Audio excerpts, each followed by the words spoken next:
அரைச்சி அதையும் கலக்கி ஊற்றியாச்சு. இப்போ இந்த அளவு உப்பு சேர்த்துறோம். உப்பு சேர்த்துட்டு நல்லா கை விட்டு கலக்கிறோம். ஒரு 8 மினிட்ஸ் 5 மினிட்ஸ் தான் எல்லாமே அரைக்கிறதுக்கு. அவ்வளோதான் டைம் எடுக்குது பாருங்கள். சீக்கிரமாக கலக்கி எடுத்தாச்சு.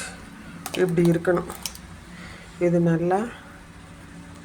இப்போ மணி என்ன 2 ஆகுதுன்னா கிட்டத்தட்ட நைட்டு 7 மணிக்கு டிஃபன் பண்ணும்போது ரெடி ஆகிடும்.